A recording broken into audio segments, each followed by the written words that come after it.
আমি কিন্তু অনেক মজা করে হালিম রান্না করতে পারি। ভাবলাম যে হালিম রান্নার রেসিপিটা আপনাদের সাথে শেয়ার করব, কিন্তু দুর্ভাগ্যজনত আমি ভিডিও করতেই ভুলে গেছি। কিন্তু যতটুকু ভিডিও করেছি ভাবলাম যে ততটুকুই আপনাদের সাথে শেয়ার করি, আপনাদের ভালো লাগবে। তো রাস্তাঘাটে যে হালিমগুলো বিক্রি করে ওইগুলো কিসের না কিসের ভুঁড়ি দিয়ে বানায়, ওইগুলো খাইতে আমার একদমই ভালো লাগে না।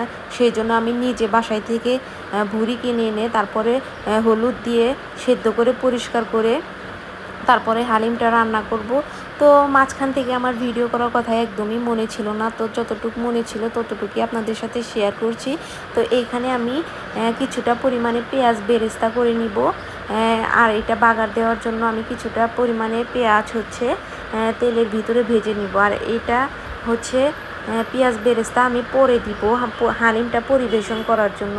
তো এখানে আমার পেঁয়াজ বেরেস্তা করাটা শেষ। আর এখানে আমি বাগার দেওয়ার জন্য আবার কিছুটা পরিমাণে পেঁয়াজ এবং রসুন কড়াইতে দিয়ে নেব। তো পেঁয়াজ রসুনটা যখন একটু ব্রাউন কালার হয়ে আসবে তখন এর ভিতরে আমি আস্ত দুই তিনটে হচ্ছে শুকনা মরিচ দিয়ে নেব। শুকনা মরিচ দিলে কিন্তু এটার ফ্লেভারটা অনেকটাই ভালো আসবে, আপনারা চেষ্টা করবেন শুকনা মরিচ দেওয়া। তো এই তো ব্রাউন কালার করে নিলাম, তারপরে আমি এই সম্পূর্ণ ফোড়নটা আমি হালিমের ভিতরে সুন্দরভাবে দিয়ে নিব। তারপরে একটু নাড়াচাড়া করে নামিয়ে নিব। তারপরে হয়ে যাবে আমার হালিমটা। শুধু আমি খেয়ে দেখলেই তো হবে না, ইনশাল্লাহ আমি চেষ্টা করব আপনাদেরও একদিন রান্না করে খাওয়ানোর জন্য।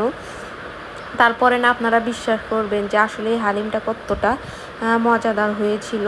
তো তারপরে আমি হালিমটা সুন্দরভাবে পরিবেশন করার জন্য এখানে কিছুটা পরিমাণে শসা কাঁচামরিচ কুচি করে নিয়েছি। চলুন এখন হালিমটাকে সুন্দরভাবে পরিবেশন করি। তো আমি যখন এই হালিমটা সুন্দরভাবে পরিবেশন করতেছিলাম তখন আমার দুই মেয়ে আমার সাথে সুন্দর করে পরিবেশন করতেছিল। তো আমার হালিম রান্নাটা কিন্তু অনেক অনেক মজা হয়েছিল মাশাআল্লাহ। আমি চেষ্টা করবো আপনাদের একদিন রান্না করে খাওয়ানোর জন্য। আর আমার এই ভিডিওটা আপনাদের কেমন লাগলো অবশ্যই কমেন্ট করে জানাবেন। আবার দেখা হবে আপনাদের সাথে অন্য কোনো একটা ভিডিওতে। ততক্ষণ পর্যন্ত সবাই ভালো থাকবেন, সুস্থ থাকবেন। আল্লাহ হাফেজ, আসসালামু আলাইকুম।